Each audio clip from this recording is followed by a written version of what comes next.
Hello, I'm Tom Ernst, and welcome to Making Movies the Canadian Way. Now, the last time I checked, and I have to say it was quite a while ago, it was 2013, and at that time there was 75 plus film festivals going on in Toronto alone. And I'm sure now in 2017 there is even more. So how do we sustain those festivals? And who are the filmmakers that enter their films into these film festivals? And again, who are the audiences? Well, we're about to find out because film festivals are diverse as the people who live in Toronto, as diverse as our city itself.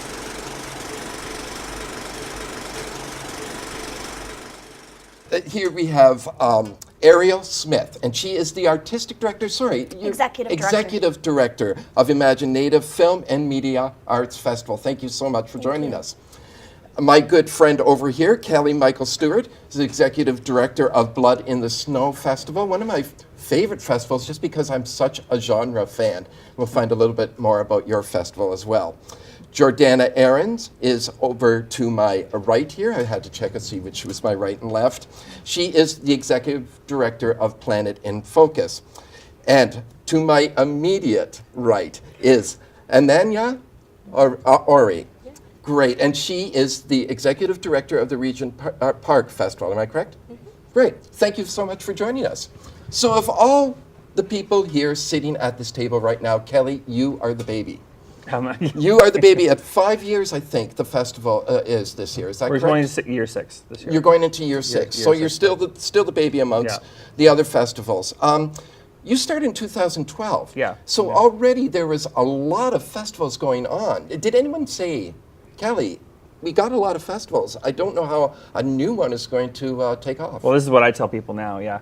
But no, but our festival kind of started off a little cosmically without really kind of planning. In fact, I'm kind of glad, but this is where ignorance is bliss, because I used to host a movie night at the Projection Booth Theater in the east end of the city at the time. And it was just doing like a monthly horror night. And then I had, in our case, I had so many films to show that one particular time of year in late 2012, I'm like, why don't we just make a whole weekend of it? And then someone said, well, why don't you call it a film festival?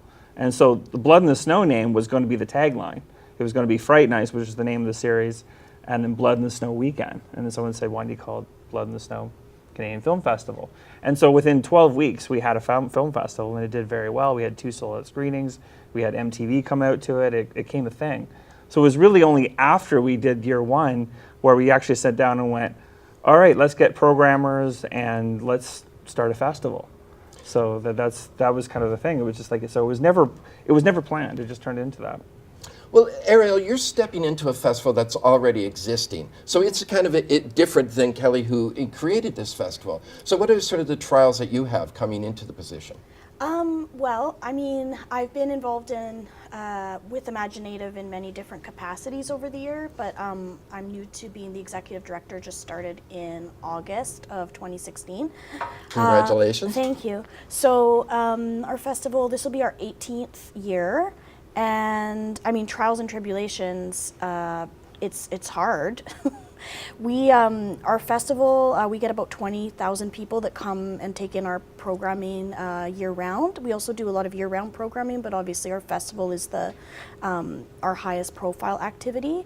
So I would say often trials and tribulations related to just coordinating such a massive event. And then we've also grown so much, like every year we grow. There's a real demand for Indigenous film, and also the ways that we address the needs of Indigenous filmmakers within the industry. We're pretty unique in that sense in Toronto, so we wear a lot of hats. You know, it's interesting because you talk about serving a need to the Indigenous filmmakers. Also, I suppose, to the Indigenous community, because suddenly there's more representation on screen. I'm fascinated when I go to film festivals. There is a great deal.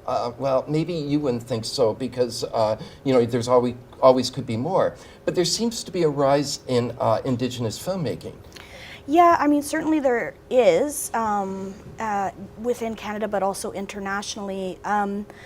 When we first started, we started specifically because of the lack of representation. At the time that we started in 1999, the majority of films about Indigenous people were not made by Indigenous filmmakers. So now that has changed, but we're still certainly underrepresented just in general in mainstream festivals, but it has improved a lot. But Imaginative has also had a lot to do with that. So, you know, bigger festivals like Hot Docs and TIFF certainly increased the amount of programming that's actually made and controlled and owned by Indigenous people. I would say that's the big difference. People think, oh, but there's always been Indigenous films, but those are not films that are made by Indigenous people. They just have Indigenous people in them as the subject or the characters. Yes, and then that could be misconstrued in so many ways if you don't have the actual voice behind the direction. Yeah. You know, Ariel brought up an interesting point about year-round programming, Jordana. And when I was talking with you just prior to going on air, you mentioned some programming that continues outside of Planet in Focus. Yes, well, apart from our festival, which again is our anchor event, we do quite a bit of educational programming in the schools. You know, we do tour our films around to all levels, elementary, high school, and universities across the province and the country. But we also work with students in the classroom and also with educators. We do a program called Ecofilm Lab, where in the last few years we worked in Toronto and some of the Ontario regions, where we'll train the teachers with media literacy skills, and then they in turn go work with the classes and they create short eco-films. Sometimes we can send filmmakers into the classroom depending on the funding that we receive in that year. And then at the end we have a really wonderful group of films that are made by the students, and we have a student film festival. And this year we actually are going to go up to Attawapiskat and do the Ecofilm Lab up in Attawapiskat. And that's important because of a specific connection to the festival, isn't it? Because of a film you had there several years ago. Yes, it was our opening night gala in 2015, and Victoria Lean had a film called After the Last River, and we had some of the community members down and speaking about the community and some of the issues and the needs of the community, and we felt that we wanted to continue that connection and support the community in any way we could. So we've managed to pull some funds together, and I'm going up with a number of filmmakers. The lead filmmaker is actually from the community, Jules Kostashian, and Vicky Lean is coming up as well. And we're managed to get a bunch of equipment, so we'll do the Ecofilm Lab up there, and we'll leave all the equipment behind so that they have that in school and have some resources so they can continue that work there. So. And then that sense of community is very important to the Regent Park Festival, I would assume. And also the Regent Park Festival, I think one of the things that is stand out about it from other festivals, am I correct about this, it's absolutely free? It's absolutely free. Oh, wow. And so how does, Jordana spoke in terms of how the festival and how the films sort of extend and help the community. How does Regent Park Festival serve that purpose? You know, what purpose it serves is really well encapsulated in why it was started about 15 years ago now. A student teacher started it. It was just an idea that she had about what would be great for the community, because while there's so many festivals in the city, as you've mentioned, people don't necessarily have access to them, not only because of the ticket price, but also how do you get there, how do you get childcare. And so the idea was to host a festival in the community itself. For 9 years we were in schools here, so that people would get to see people like them on screen, and stories that resonate with them. Also have the opportunity to come together and have fun. So that's the role we continue to play. What's changed, of course, along with the changing landscape of Regent Park, is that we now bring people together from all over the city.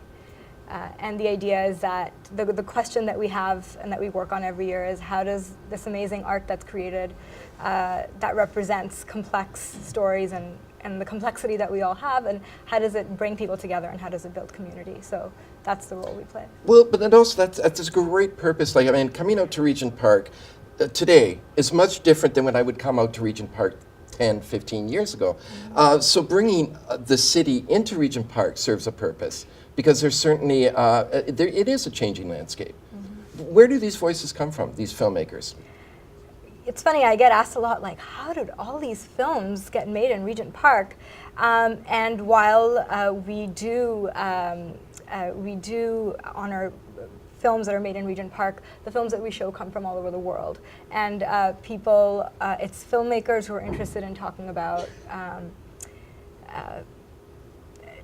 telling human stories in our cities, really. And that could be universal in any city, really. That's right. Yeah.